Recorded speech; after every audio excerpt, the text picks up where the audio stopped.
Assalamualaikum warahmatullahi wabarakatuh. Kisah ini mengisahkan tentang dorongan besar Zulaikha yang ingin mendekati seorang nabi.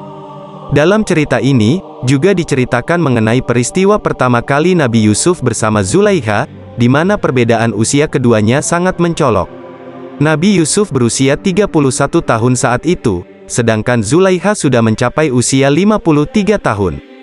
Kisah cinta para nabi memang selalu menarik untuk diikuti dan memberikan banyak pelajaran berharga. Salah satu kisah cinta nabi yang dapat memberikan hikmah dan pelajaran adalah kisah cinta luar biasa antara Nabi Yusuf dan Zulaikha. Nabi Yusuf terkenal karena kegantengan dan keperkasaannya, yang bahkan mampu memikat hati beberapa wanita, termasuk salah satunya adalah istri majikannya, Zulaikha, sebelum dia dipilih menjadi seorang nabi. Kisah cinta Nabi Yusuf dan Zulaikha telah diuraikan secara rinci oleh para ahli tafsir dalam berbagai karya tulis mereka. Salah satunya adalah dalam karya Imam Al-Qurtubi, yaitu Al-Jamili Ahkam Al-Quran. Nabi Yusuf, awalnya seorang budak, akhirnya diangkat sebagai anak oleh Kitfir, suami Zulaikha. Kitfir di beberapa cerita digambarkan sebagai seorang menteri keuangan yang berpengaruh di Mesir. Secara singkat, Nabi Yusuf kemudian menetap di istana bersama keluarga angkatnya. Zulaikha kemudian terpesona oleh pesona dan kecantikan Nabi Yusuf. Bahkan, ada cerita yang menyebutkan bahwa Zulaikha sering memuji Yusuf, mulai dari rambutnya yang indah hingga wajahnya yang tampan. Zulaikha pernah berkata kepada Yusuf, "Wahai Yusuf, rambutmu begitu indah." Yusuf menjawab, "Rambutku adalah yang pertama kali akan gugur dari tubuhku." Zulaikha kemudian berkata lagi, "Wahai Yusuf, betapa tampannya wajahmu." Yusuf juga menjawab, "Wajah ini akan menjadi makanan tanah dan akan tetap demikian sampai tanah menelannya." Zulaikha adalah ujian terberat bagi Nabi Yusuf. Sebagai seorang pria, Yusuf juga memiliki nafsu, terlebih lagi karena Zulaikha begitu cantik dan menawan. Ternyata, Zulaikha sering berusaha tampil sebaik mungkin untuk menggoda hati Nabi Yusuf. Upayanya untuk memikat Nabi Yusuf tidak sia-sia, karena Yusuf mulai merasa kesulitan menahan godaan dan terpesona oleh Zulaikha. Keduanya lalu masuk ke dalam rumah dan mengunci pintu. Yusuf bahkan mulai melepaskan pakaiannya, dan hampir saja tergoda oleh godaan Zulaikha. Namun, tiba-tiba Yakub muncul dalam rumah. Ia menggigit jarinya sambil berbicara kepada Yusuf, "Wahai Yusuf, hindarilah perbuatan yang tidak senonoh dengan Zulaikha, karena selama kamu tidak melakukannya, kamu seperti burung di langit yang tidak memiliki kekuatan. Jika kamu melakukannya, sama seperti burung yang jatuh mati dan jatuh ke bumi karena tidak mampu melindungi dirinya sendiri." Yusuf kemudian kembali mengikat celananya dan berkeinginan kuat untuk pergi, tetapi Zulaikha menangkapnya dan meraih ujung gamisnya dari belakang. Selanjutnya, Zulaikha merobek gamis Yusuf sampai lepas dari tubuhnya. Yusuf menjauh dari Zulaikha dan segera menuju pintu untuk melindungi dirinya dari godaannya. Penolakan yang dilakukan oleh Yusuf ini kemudian menyebabkannya dituduh dan dipenjarakan karena berbagai tuduhan yang tidak benar. Zulaikha, untuk menyembunyikan perbuatannya, menyalahkan Yusuf sepenuhnya dan meminta suaminya untuk memenjarakan Yusuf dalam waktu yang sangat lama. Hingga suatu hari, berita tentang godaan Zulaikha kepada Nabi Yusuf menyebar ke seluruh penjuru Mesir, mengakibatkan Zulaikha merasa terhina dan kehilangan martabatnya sebagai istri seorang pejabat Mesir. Kemudian, Zulaikha berusaha mencari cara untuk menyembunyikan aibnya. Suatu hari, Zulaikha mengundang beberapa istri dari tokoh-tokoh terkemuka di Mesir untuk menghadiri sebuah pesta di rumahnya. Ketika para istri dari pejabat-pejabat Mesir tiba di rumah Zulaikha, dia telah menyiapkan mangga dan memberikan satu pisau untuk masing-masing dari mereka untuk mengupas mangga dengan tangannya sendiri. Ketika para wanita itu sedang sibuk mengupas mangga, Nabi Yusuf dipanggil untuk bergabung dengan mereka di ruangan tersebut. Seketika itu juga, perhatian para wanita Mesir itu tertuju pada pemuda paling tampan di Mesir pada saat itu. Tanpa mereka sadari, karena terlalu terpesona dengan kegantengan Yusuf, tangan para wanita Mesir itu terluka dan mulai mengeluarkan darah akibat tersayat pisau. Zulaikha yang menyaksikan insiden ini langsung memanfaatkannya sebagai alasan pembelaan atas perbuatannya yang telah merayu Nabi Yusuf.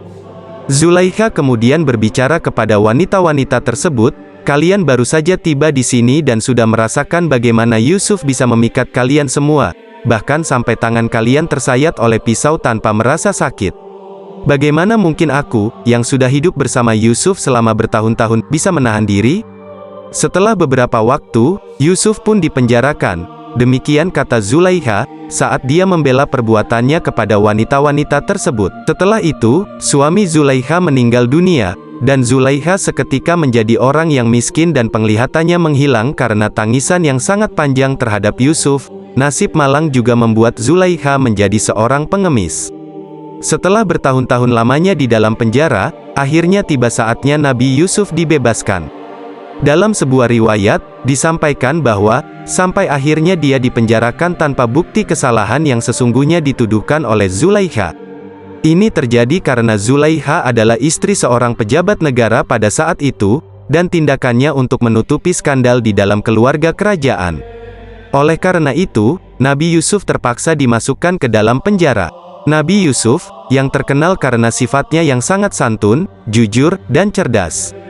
Pihak kerajaan Mesir pada masa itu melihat bahwa Nabi Yusuf adalah kandidat yang sangat cocok untuk mengisi kekosongan jabatan sebagai bendahara Mesir, atau lebih tepatnya sebagai Menteri Keuangan Negara. Akhirnya, Nabi Yusuf diangkat menjadi pejabat tinggi dalam pemerintahan, bahkan menggantikan posisi raja sebelumnya yang telah meninggal. Singkatnya, Nabi Yusuf dipertemukan kembali dengan Zulaikha. Zulaikha kemudian mengucapkan, "Maha suci Allah yang mengubah seorang raja menjadi budak karena dosa yang dilakukannya, dan mengubah seorang budak menjadi raja karena ketaatannya." Yusuf pun bertanya, "Siapa yang kamu maksud?"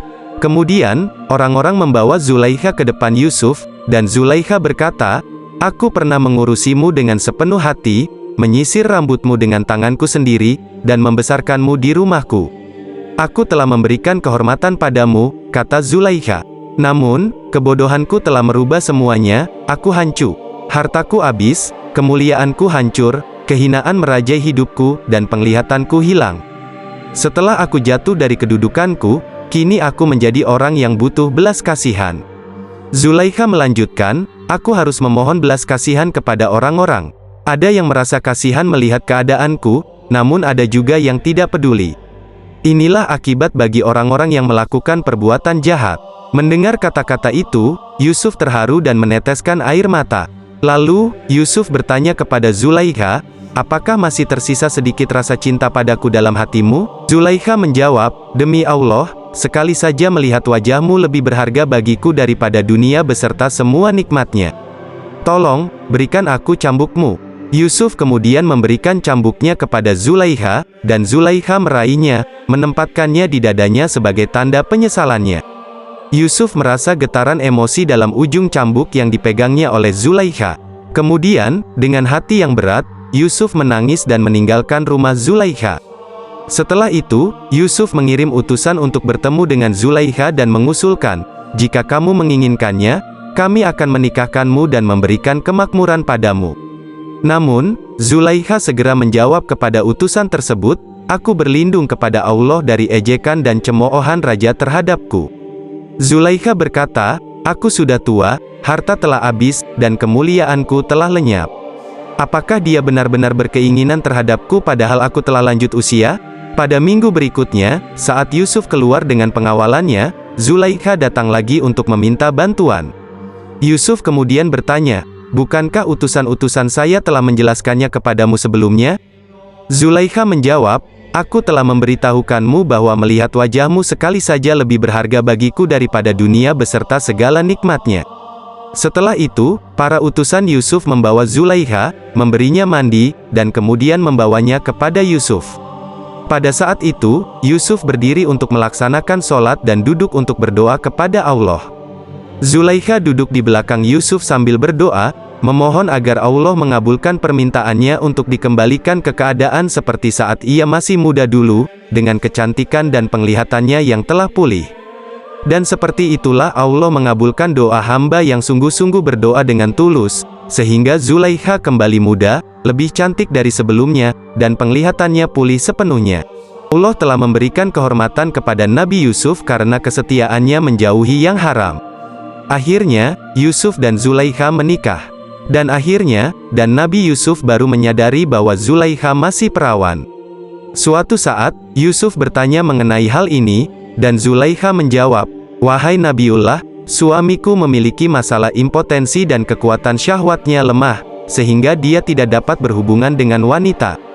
Kisah cinta Nabi Yusuf dan Zulaikha memberikan pelajaran penting bahwa takdir jodoh adalah ketentuan Allah yang tak dapat dihindari atau digantikan. Ketika Allah sudah menetapkan dua orang untuk menjadi pasangan, maka Allah akan senantiasa membuka jalan seperti yang terjadi pada Nabi Yusuf dan Zulaikha yang akhirnya dipertemukan dalam ikatan pernikahan yang sah. Semoga bermanfaat. Assalamualaikum warahmatullahi wabarakatuh.